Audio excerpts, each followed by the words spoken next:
And good evening, everyone, and welcome to another edition of the MCU Review. I am Elliot Serrano. That there is John Clark. And right below me, if you're watching us on the live stream, is Dave Pinto. Today, we are joined by special guest Mike Caplan. Mike, how you doing? I'm good. How you doing? How you guys doing? We're doing pretty good. Good. Mike Mike is the owner of Mr. Wayne's Collectibles in Westmont. He's a frequent friend of the Captain Comics podcast. He is also surrounded by Marvel figures pretty much 24 hours a day. You do have a home, but other than yes, but there's DC figures there. Yeah. Oh my God, I can't think of any worse fate than having to go home to that. Yeah. Having to go home to not that. Yeah, right. It's just the Justice League of the Whedon cut setup that I worry about. Did you hear what the Russo brothers said about the Zack Snyder cut of the Justice League? No. They said themselves that they couldn't see anybody else doing it any better than Snyder, and that the Snyder cut was the way to go. That was his vision. And speaking of controversial visions, Tom Jetner, our resident mixologist, has joined us. Glad you could make it. Thanks, guys. Good to see you all. And then I'm acting like I was not the one who didn't send Tom the link until the very last possible second. Oh, well, that's all right. I was taking an opportunity of going and doing a nice little video of the cocktail of the night. The preparation method is a little bit different than normal, so I took that opportunity to go outside and just do a little extra content, I think would be a better way to put it.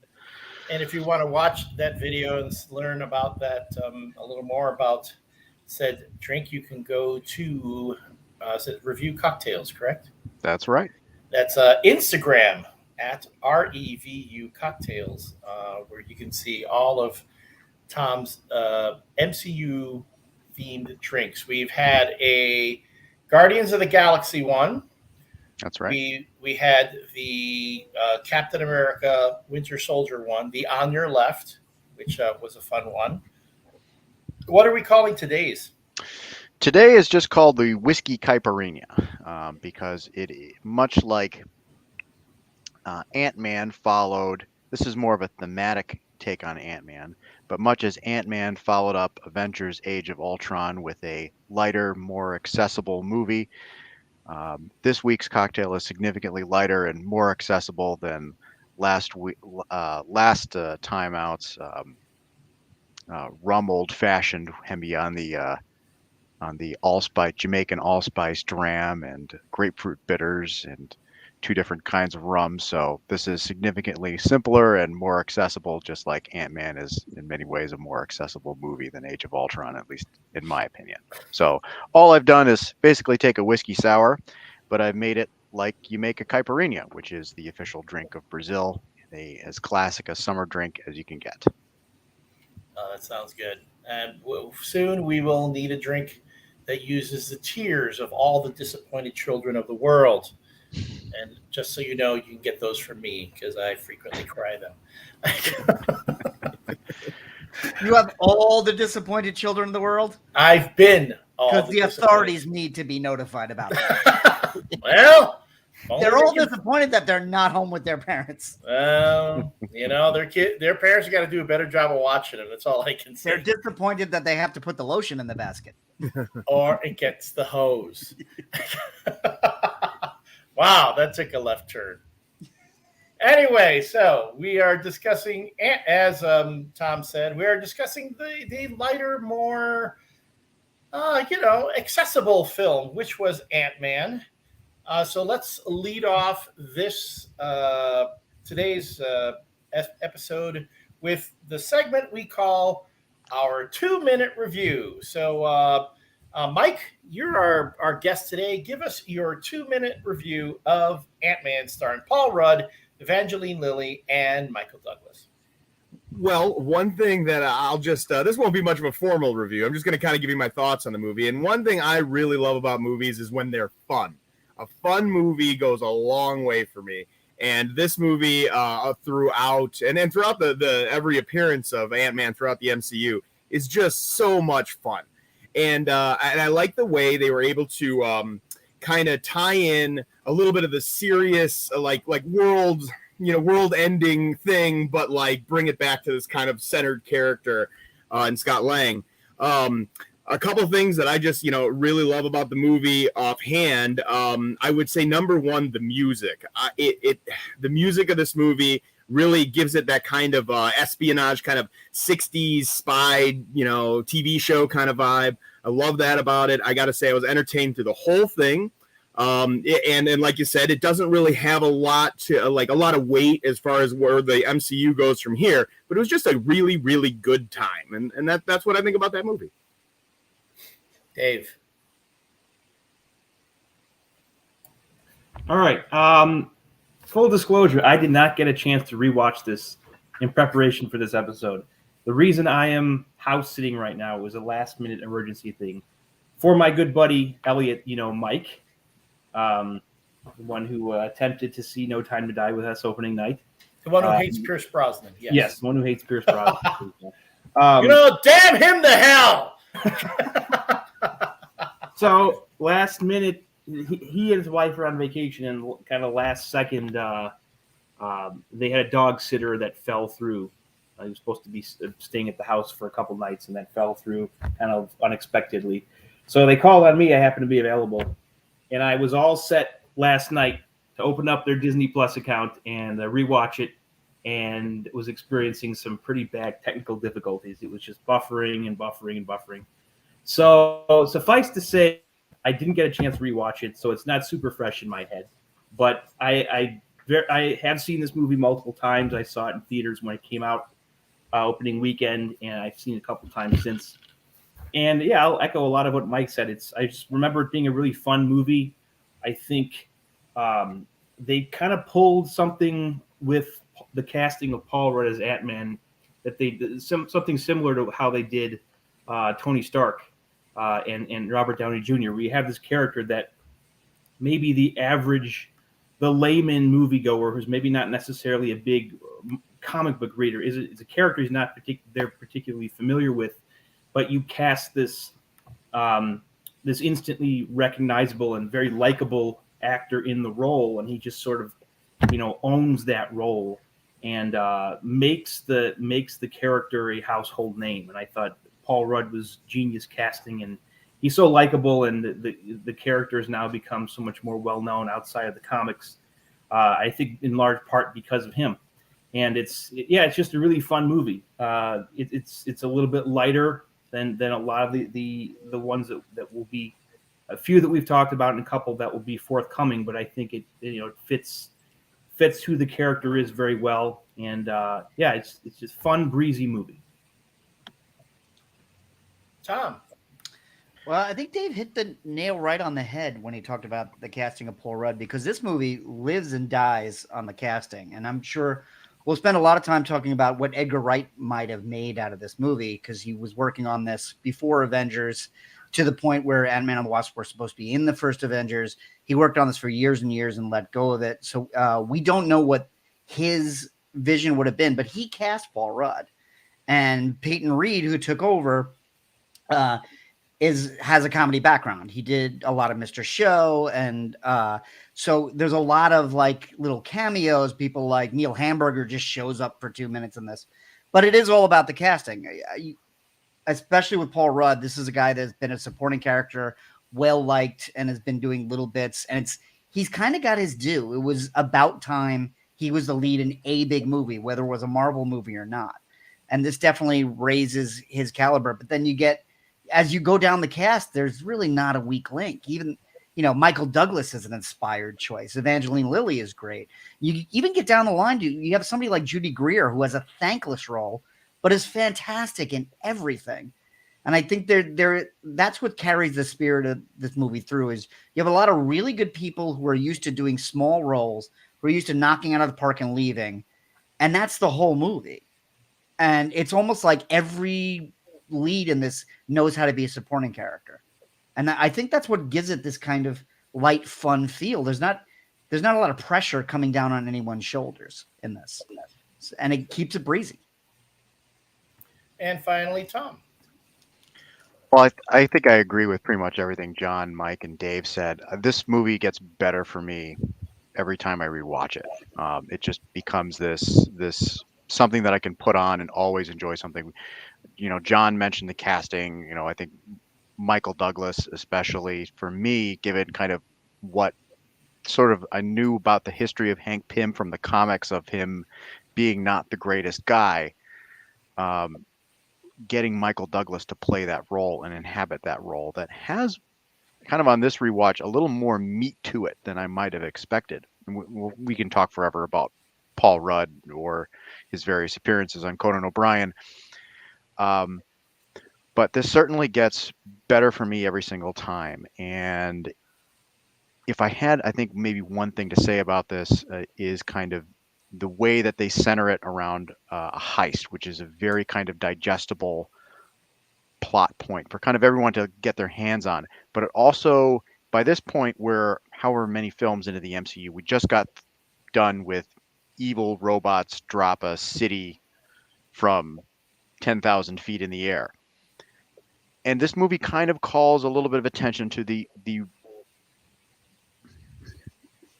only way I can put it is ridiculousness of the MCU at this point, where you've got shrinking and you have the quantum realm and you have all these things. And you have, I think for the first time in a while in a Marvel movie, you have a real fish out of water, which is Scott Lang as being introduced to all of this for the first time, even though it's kind of old for Hank Pym.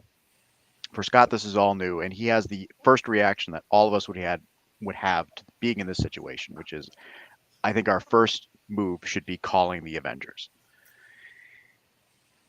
And you get that kind of fish out of water story as well with this, that he's trying to figure it out. He's been thrust into this against his will. And that's a great foundation for a story. And it's a great foundation for a heist story, as well as providing great background for crazy characters like the three wombats and things like that. So this just gets better for me every time I watch it. I'll just echo everybody else. I'll just say the two things that are most memorable to me about Ant-Man is, one, they give us a stepfather that's not a complete dick. We're talking the stepdad is actually a nice guy who actually likes Scott Lang, and even though Scott Lang has a history of criminal activity, he's not a jerk about it. He's actually real, and which is like against every other screenplay story I've ever seen. The stepfather hates the new dad, or there's always some sort of tension there. And then, of course, this movie will introduce us to Randall Park and Jimmy Woo, who will come back later on in WandaVision. But it's just such a great character that we gotta thank the Ant-Man folks for this. All right, that's our 2-minute review. Let's go a little bit deeper. I'll throw this out to everybody. Let's start. How about you, Mike? Let's just say, what kind of effect do you think this movie had on the MCU going forward from there? Well, I think it honestly it lightened it up. Not to say that Iron Man didn't have its light moments and things like that, but I think this really said, hey, we can take these serious plots and just have a little fun with them, and that's why I think we get movies like Ragnarok. And full disclosure, I haven't seen Love and Thunder yet. I know, but I've heard that it's very light and very fun, and I think that this showed that there's a certain thing about comic book movies, and it's really with comic book stuff in general. After, and I hate to bring up DC again, but after The Dark Knight Returns came out, everything's got to be dark and gritty, and even Iron Man, and especially First Avenger and Winter Soldier had these dark elements to them, and they make them real serious movies. But I think this gave permission to just have some fun. And I think you can see that in the MCU going forward too, that they were, even though it was always a little bit lighter than the DC universe, obviously, but I think it gave it permission to say hey, let's just see what we can do with these characters. Let's make them real, let's make them real people.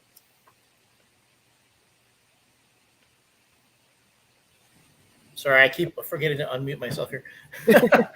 I will say that is true, but my thing too with this particular film is they're trying to do, if you ask me, they're trying to moneyball their way out of eventually losing Robert Downey Jr. Because we know Robert Downey Jr. is going to be gone after his contract is up. We know come Endgame, he's done. So you need someone with his type of personality to be able to fill the void RDJ is going to leave behind. But you don't have another Robert Downey Jr. out there, so they had to get Paul Rudd and Benedict Cumberbatch to kind of like both, like in Moneyball, you needed to create a Jason Giambi out of 3 players. They needed to create a Robert Downey Jr. out of 2 actors or 3. I don't know. I'm still not sold that they've figured out that they've actually done it. I don't mean to get ahead of ourselves right now. And Quantum Mania is actually the next movie coming up. They haven't given Scott Lang, that character, enough opportunity to fill in that void that Tony Stark leaves behind. And I think that's what they wanted him to do. It just hasn't happened yet. Am I wrong? Yeah, I think that comes from keeping him lighter because Tony Stark, you have the 1,000-watt bulb that is Robert Downey Jr. He's the first real movie that comes out of the gate, but also just who Tony Stark is in the Marvel Cinematic Universe. Tony Stark runs a company that makes a billion things, and everyone comes to him for resources. So in terms of the job he plays in the Marvel Universe, he's way more central. Scott Lang is, a guy out of prison, doesn't have any money, and got this suit. He can't take on that much pressure. So these movies are breezy, and I think you are seeing, if they're leaning on anybody now, they're leaning on Benedict Cumberbatch, for putting him in No Way Home to making a big deal out of Multiverse of Madness. If they're looking for one guy to be that, and they're also just counting their blessings that Chris Hemsworth hasn't decided to leave yet. But Scott is designed to not be Hank Pym. If it was Hank Pym, maybe it would be more central. But that's I think one of the brilliant turns this movie takes is that, as Tom mentioned, Hank Pym is a problematic figure in the Marvel Universe. And I want to unpack that. There's an issue of Avengers in the 70s where part of the soap opera plot was that Hank Pym and Janet were having marital problems. I think Reed and Sue were having the exact same marital problems that same month. And they were having a fight, and they said in the script, Hank pushes Janet. And then when the pages came in, the editors were basically like, we're Marvel. We don't do anything small. How would Jack Kirby do it? And then Sal Buscema redrew it as her being backhanded and flying 20 feet. That was the moment no one liked Hank Pym anymore. And they have reinvented him over and over and over again. They've given him new costumes, new designs. They've made him a mentor figure. They made him a figure in the background. They've never been able to get that taint off of him. When they did the Ultimates and rebooted him, that was the character trait everyone knew. That's what they put in from issue 1. So the MCU couldn't really use Hank Pym in that central role. And again, that's what I think the genius is you get Michael Douglas, who's the big name, bigger name than Paul Rudd, but he's an older figure. He's not going to be the action hero. But Michael Douglas has always had an edge to him. He was in these creepy, sexy movies in the 80s. He's played a lot of villains. He has weird stories about getting mouth cancer. I'm leaving it at that. There's an edge. He produced One Flew Over the Cuckoo's Nest.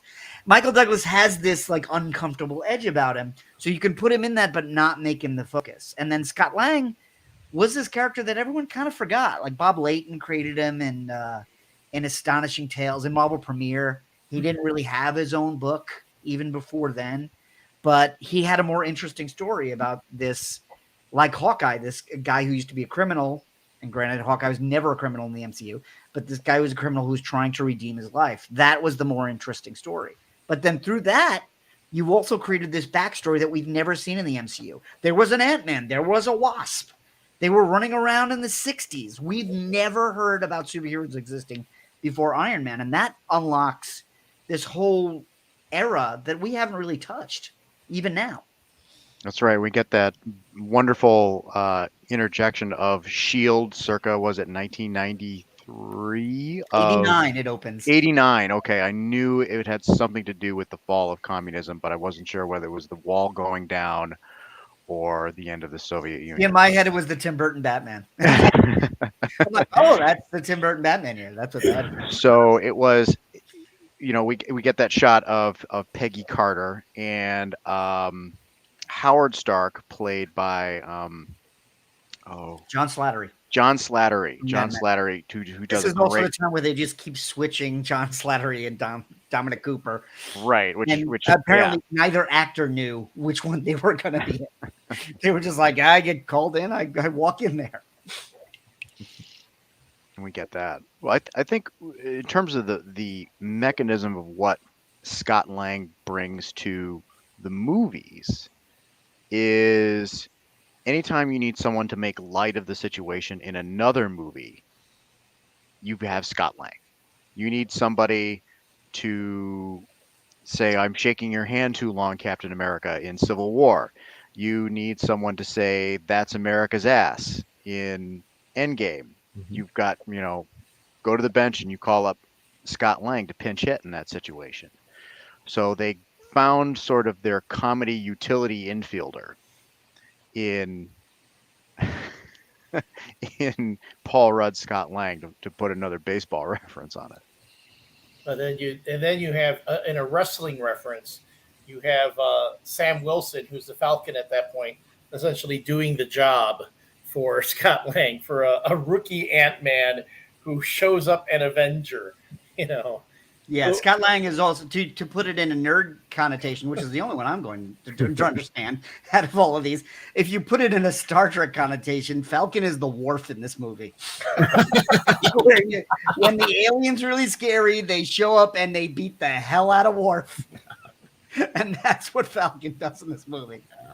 But Worf is not going to turn into like Captain Starfleet later on. It's going to be Worf would say, "We'll never tell Captain Picard this happened." It's funny that Henry Pym, Hank Pym, kind of like has this, loses his temper with Janet once. He's persona non grata forever. The Punisher, mind you, kills people in cold blood. And he's uber cool. Yeah. It's funny. Well, that's because his wife got killed in front of him. Well, yeah. He didn't hit her. He needed the mob hit her. The mob hit. Wow. Oh, wow. There we go.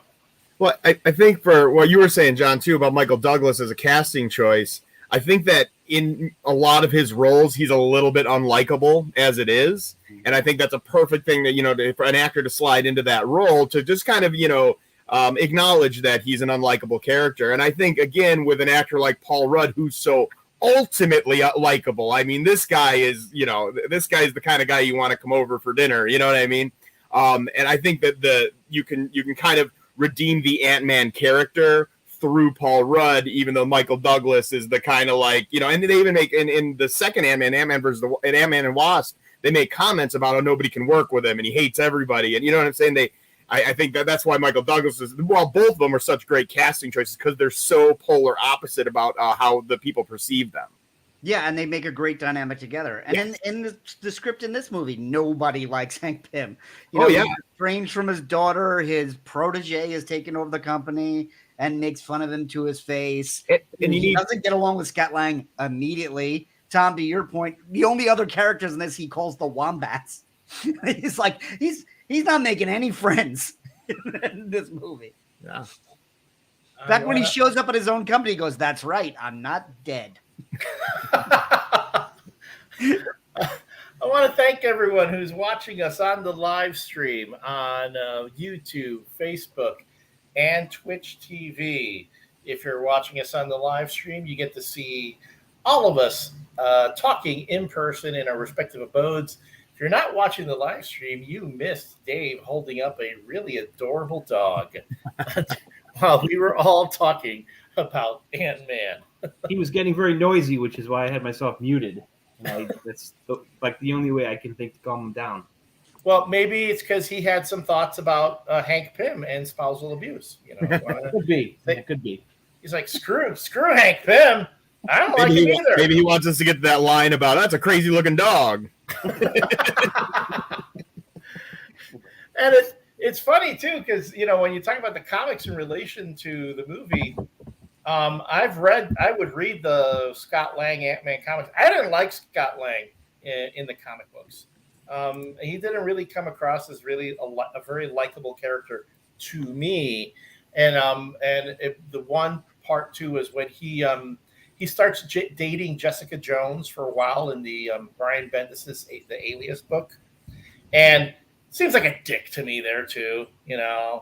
I did not read that. All I know about Jessica Jones was that she was with Luke Cage. He was in the Matt Fraction FF run, and he was likable there.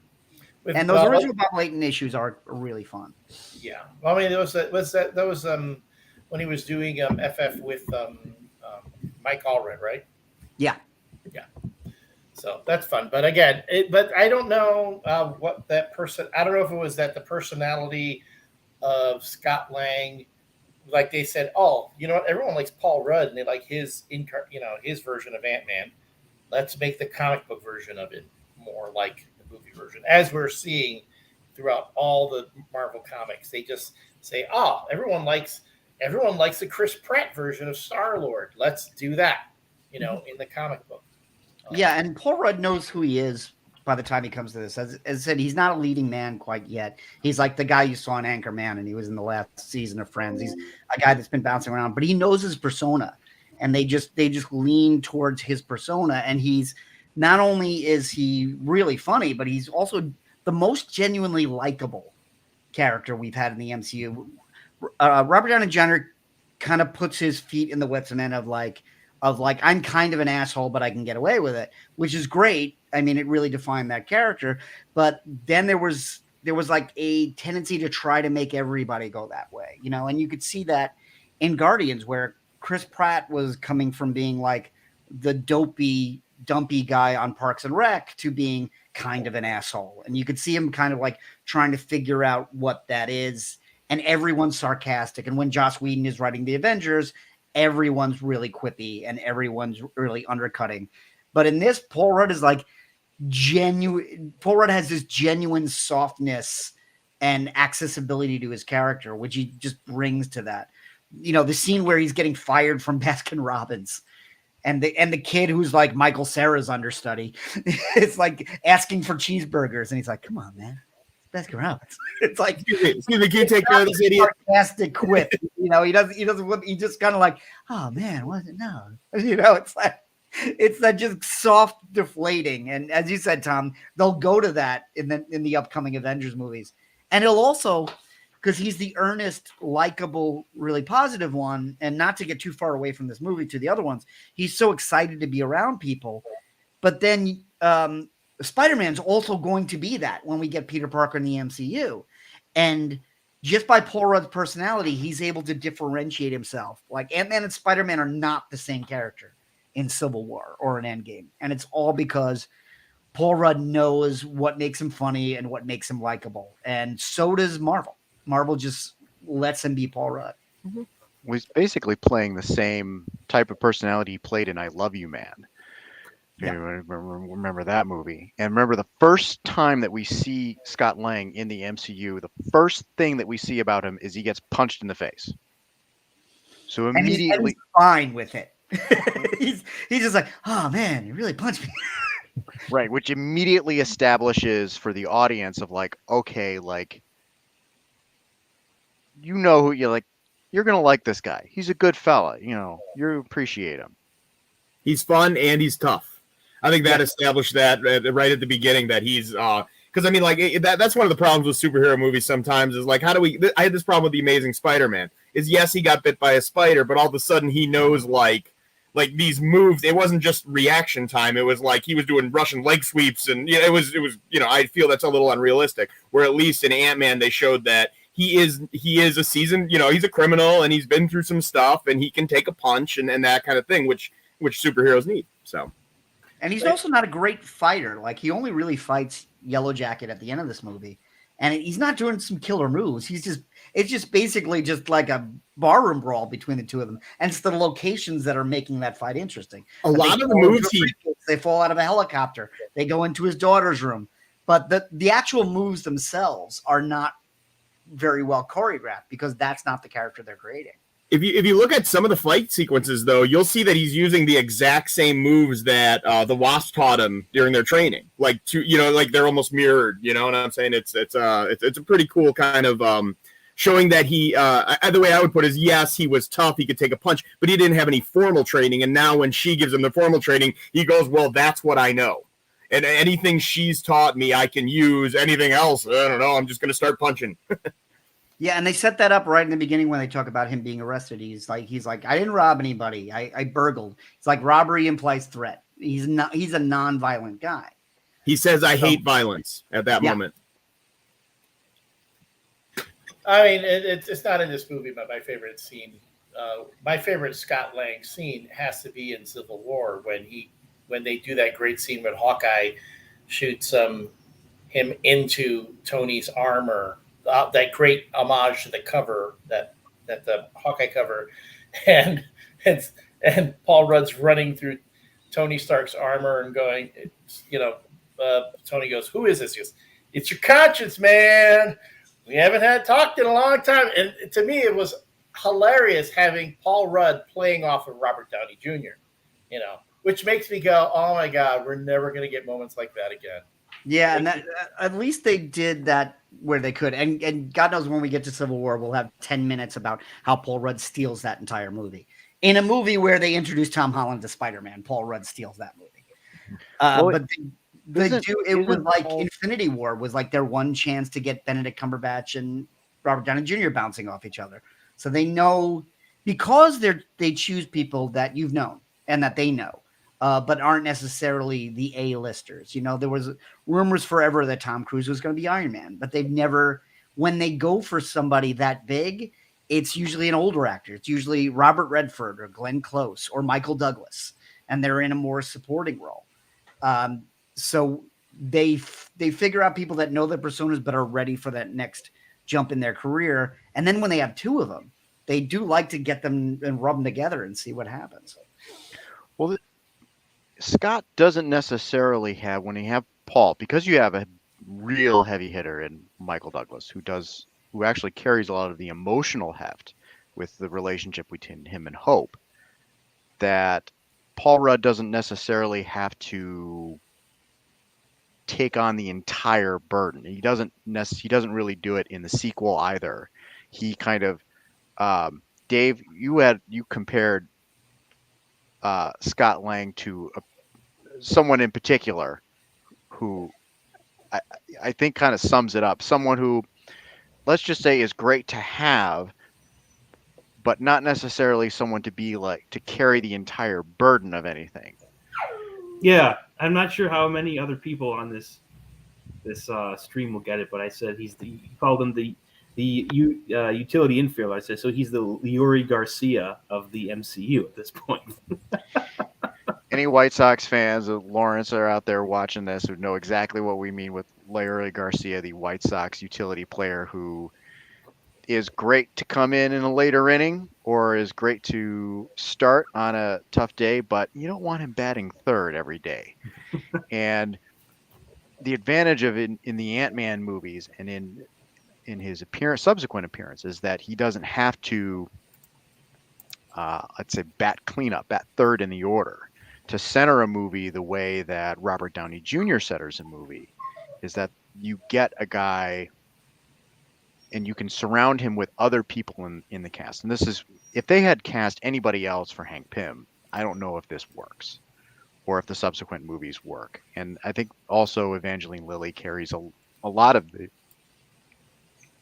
heft in terms of the relationship between her and her father going through this. And then you also put him as the centerpiece of a crew of guys, including Michael Pena, who is fantastic in these movies as well. I'm sure anyone else watches clips of his recaps and things like that of I kind of wish we could do that on this particular show. If we could have a recap of this particular show at the end of it, someone trying to do that bit. But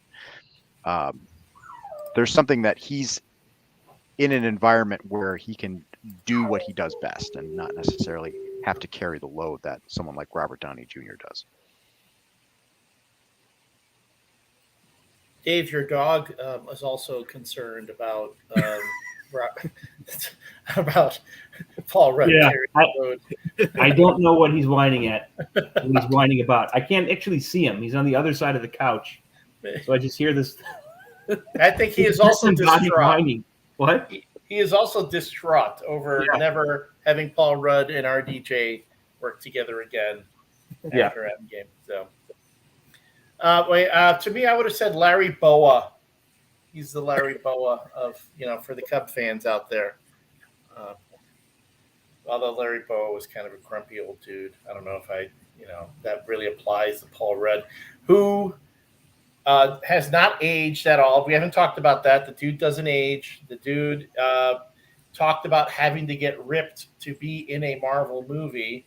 But I'm like, it wasn't like he ever looked, I don't know. He was a skinny dude. He was never ripped though. He was like, No. you look at Anchorman, he's not heavy, but he's soft. He had said that That jaw gets chiseled in this. he had said that this was different for him because most roles they actually want him to be a little more out of shape because it's part of the comedy of it. And he's usually the supporting guy.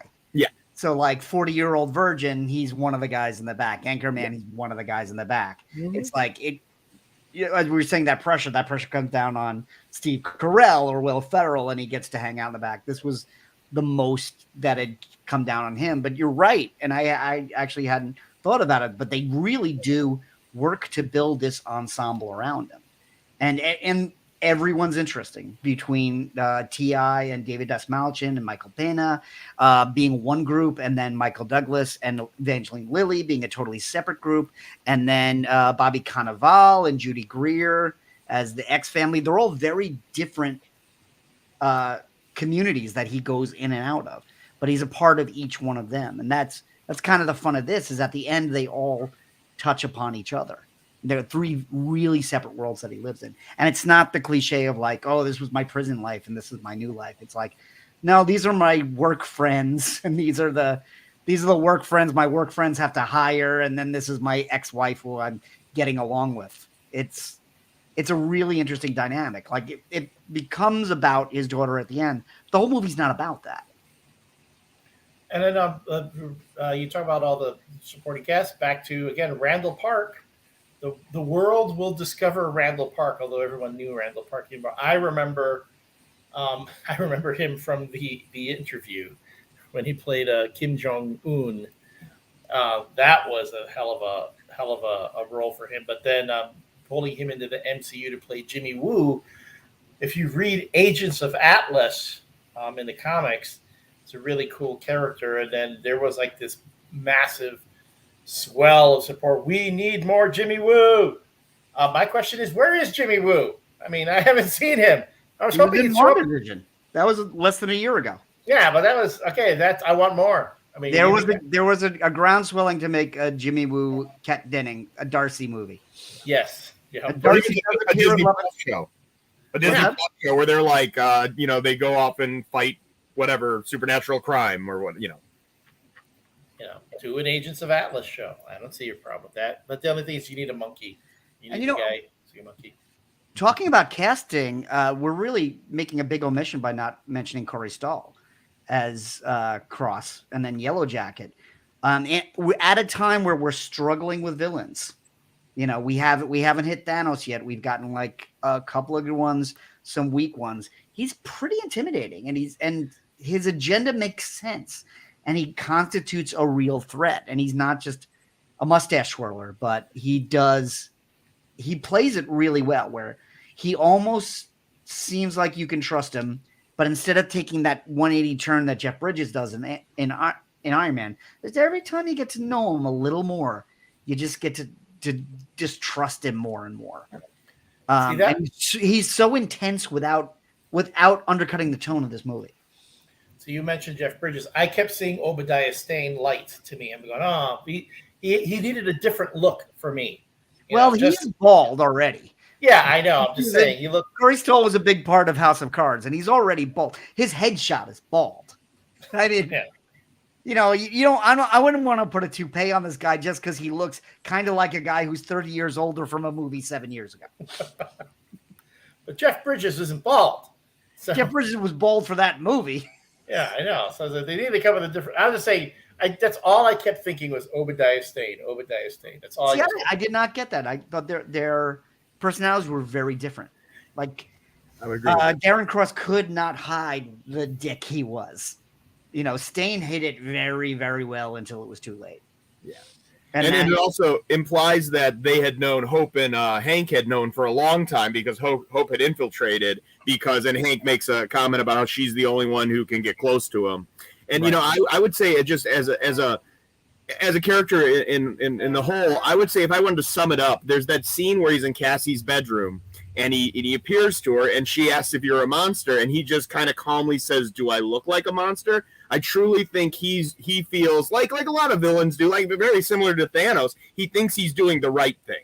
You know what I mean? He truly believes that what he's doing is better for the world. We're going to have a different kind of warfare. Less soldiers will die. I think he truly believes he's doing the right thing. And I think that's the key to that line is do I didn't intend to look like a monster. You know what I mean? I'm intending to help people, but because of, you know, his brain getting messed up due to the PIM particle or his version of it, I think he doesn't see himself as the villain for sure. No, he's all about the company. He's about running that company. And he got when Pim is saying, please don't sell this. This is going to like upset the balance of power in the world. He's like, oh, not only did I sell it, I got double the price. He's so proud of himself. And then he makes a comment about how he's now the most powerful man in the world. Yeah. Sorry. And in that way, it is kind of like Stane, where Stane really liked to play both sides and sell weapons to both sides. But he was also not above, like, he also tried to have Tony Stark killed before the movie begins.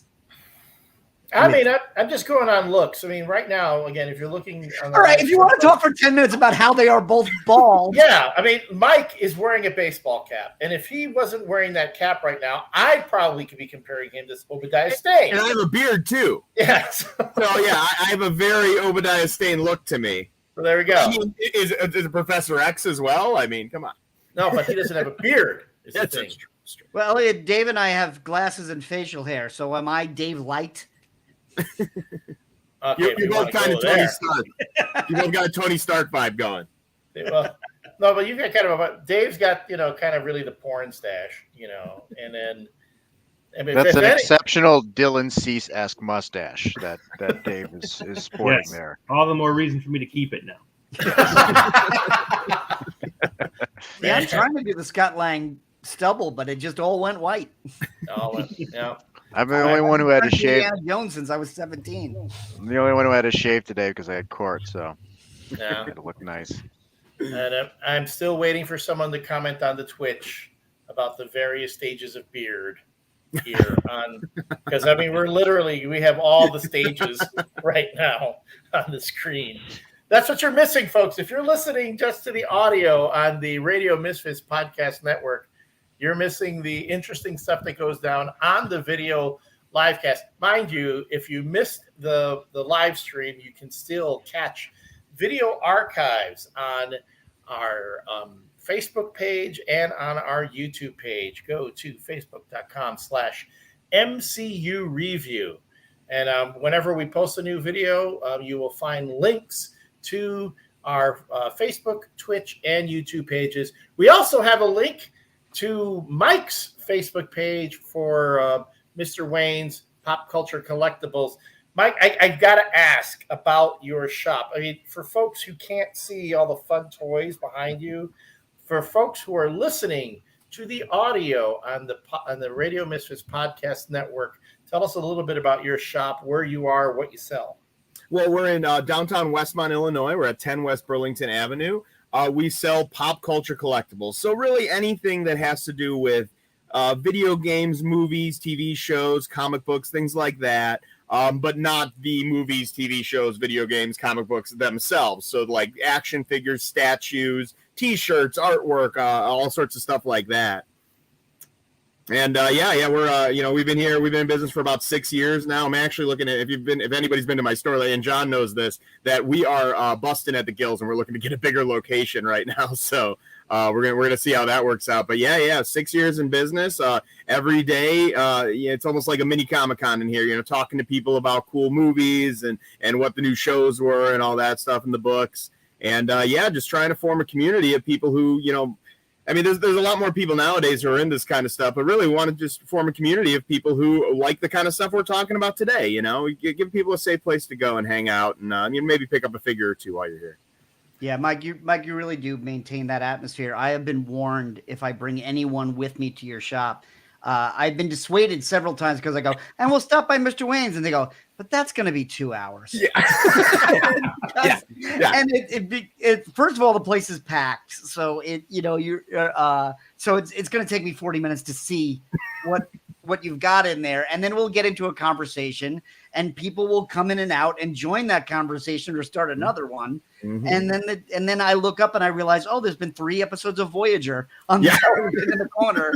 That's how I know it's been there. But that's also a great segue to the segment that I keep forgetting to do. But are there Marvel Legends of this movie, Elliot? You ask me. Yes, there are. Oh yeah. There was a line of Marvel Legends, and certainly Mike can back me up. There was a line of Ant-Man Marvel Legends that were mostly comic book characters. Mm-hmm. There was an inaccurate version of Ant-Man based on early concept art, and the Build-A-Figure was Ultron just because there were too many characters from the Age of Ultron. Right. But what I have today is from the 10th anniversary edition, which is a 2-pack of Ant-Man and Yellow Jacket. And I think we mentioned it before on the show, but the MCU and Marvel Legends had become so popular that in 2018, they had to go back and produce all the characters they missed in the other movies. So it's like, we need to do the Red Skull. We need to do Iron Man and his armor from the end of Avengers. We need to do Yellow Jacket. So we are up and rolling with Marvel. We're not going to mention another movie without Marvel Legends in them. That's cool. You let me know if you need any of them, John. I will. There was also a Hot Toys Ant-Man, but I didn't spend that kind of money. It's funny because growing up, Hank Pym was always Yellow Jacket. That's the era of Avengers I grew up on. Yes, he was Ant-Man before. I think somebody else would be Ant-Man before Scott Lang. I'm trying to remember who else, but and then of course we will be meeting Black Goliath later, which is another. I remember Goliath not only from the comic books but also from the Avengers cartoon that would come out in the I think late 60s, early 70s. So a lot of great fertile ground there that they teased at in this film. Correct me if I'm wrong, but is this the first time we see the digital de-aging going on? No, we saw Robert Downey Jr. do it in Civil War, but it is Civil War came out after. It's the same technology they used but for Steve Rogers. Yeah, for some reason, the digital de-aging on Michael Douglas looks really good. He really looks like he's in Wall Street or Fatal Attraction. And not to jump the gun, but in Civil War, Robert Downey Jr., who had made as many movies at that age as Michael Douglas, does not look as good. And I don't quite know what it was. Maybe it was better reference, but it was hit and miss, and this time it's a hit. Michael Douglas had said that they would put the dots on his face and he would go do the scene, and he said they would, and right there during the the dailies, they could turn around and look at it right away. And he said when he saw that, his first comment was, "Let's do a prequel. I would love to play Hank Pym as a young man." But I'm sure there'd be a little, I'm sure we'd be talking about, you'd have to talk to Mark Hamill about the line between which ones what parts you can play and what parts your double has to play. Well, now we're talking about Scorsese's The Irishman. And the best review I heard for that film was when they de-age Robert De Niro, you watched a young guy walk around like an old man. There's a scene in that movie where he's beating up a guy in the street, and Robert De Niro is supposed to be, I don't know, in his 30s maybe, but he's just, it's like you said, he's just barely moving and just the limit of what a 70-some-year-old, nearly 80-year-old guy can do is just so distracting. You know what's The funny worst about that culprit too is. I'm sorry. Go ahead.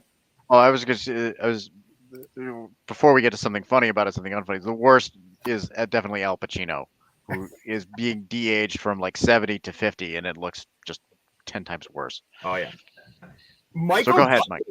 Michael Douglas is actually pretty spry for his age too. And I was watching some like some behind the scenes stuff and just some interviews and things like this. And he's actually very active and he moves very well. And I think to play older Hank Pym, he's actually playing an older version of himself, meaning he's slowed down his movements and he hunches his back a little bit because Michael, like if you were to talk to Michael Douglas, and this is also then. But if you were to talk to him, he's actually a pretty, he's straight up and down. He's still got great posture and he can still move. So I think he had to kind of play the part of an old man a little bit too in that role. Well, you watch him in the Kaminsky Method. I mean, the dude looks older. I mean, yes. definitely, yes. Yeah, the dude. I mean, there's a way of making you look older than you actually are too. But I was like, there's always that thing where these leading men, once they make one movie where they admit they've aged, like it's that door is closed. It's like when Harrison Ford made Kingdom of the Crystal Skull. It was after that. It was like, oh, you're old Harrison Ford now. Or like when Patrick Stewart made Logan.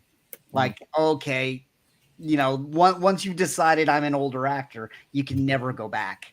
And that's why Tom Cruise will be playing young men till the day he dies because his ego is too big to play the old man. He'll be running at 40 miles an hour at 90. Oh yeah.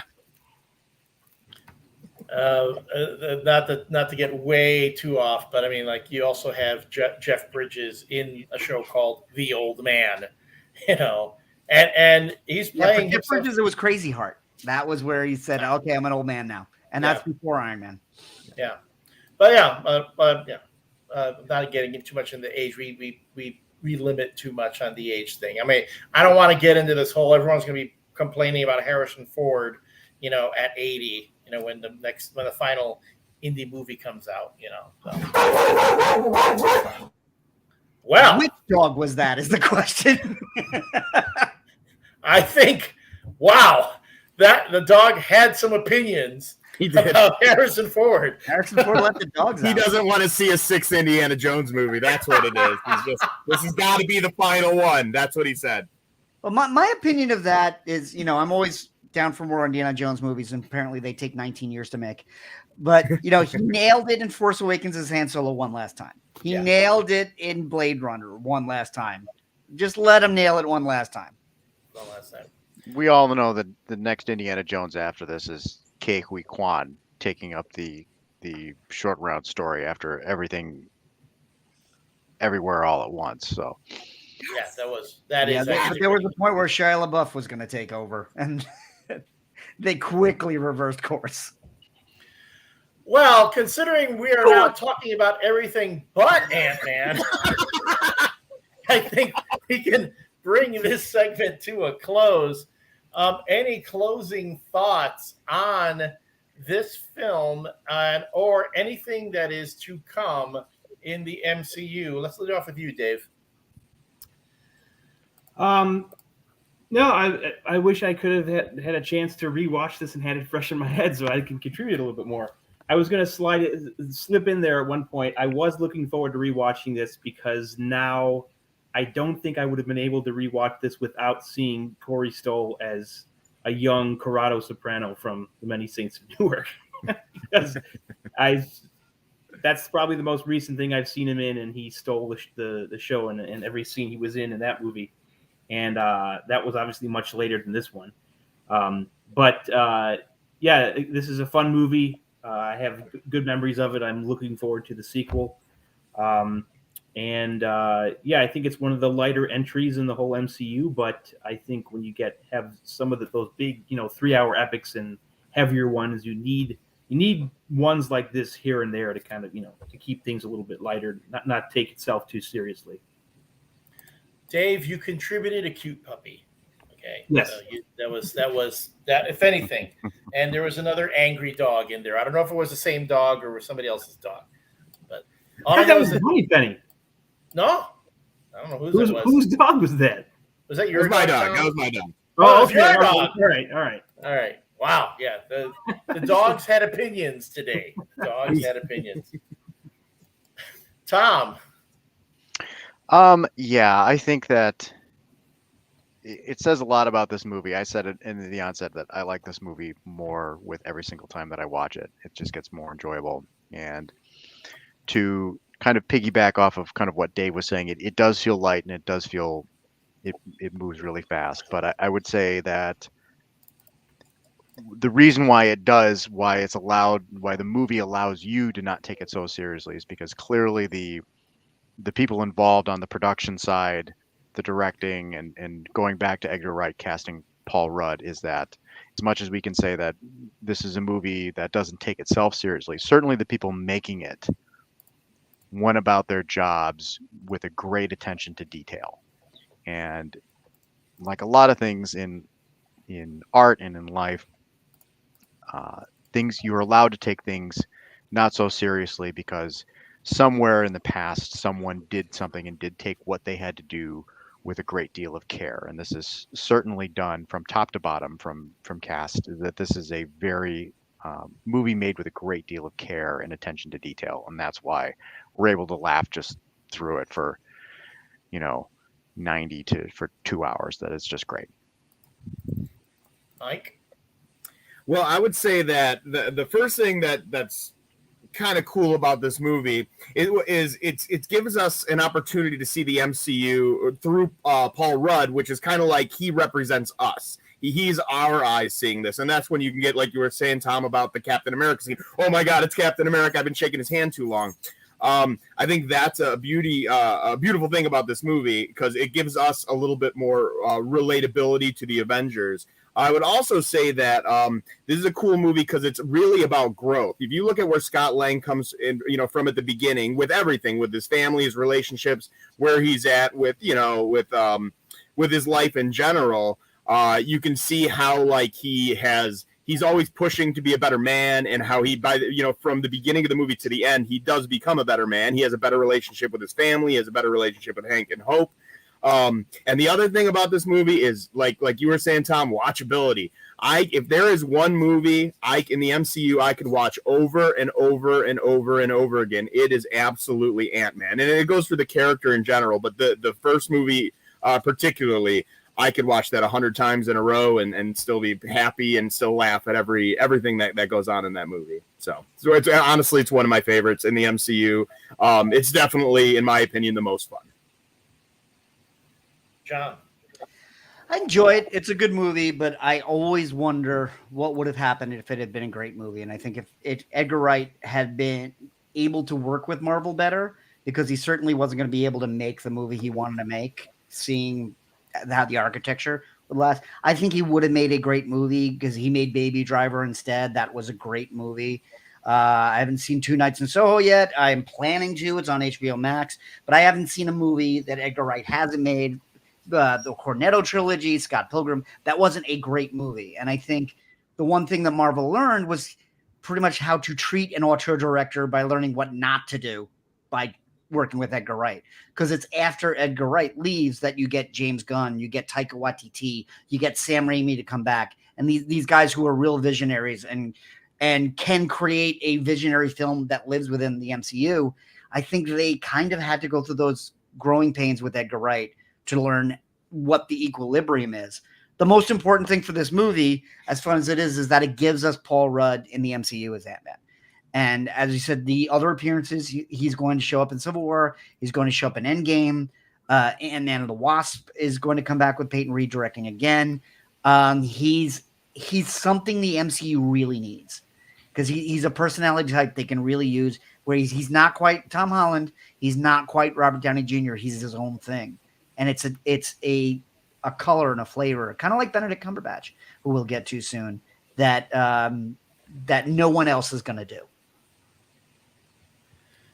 And this movie does lead into Captain America: Civil War, which is probably one of the most well-liked of the Captain America films. I would think. For folks who loved We talked about Winter Soldier, which people loved. Civil War takes it to the next level. We're going to see Scott Lang return here, and yet another domino is going to fall on the way to Endgame.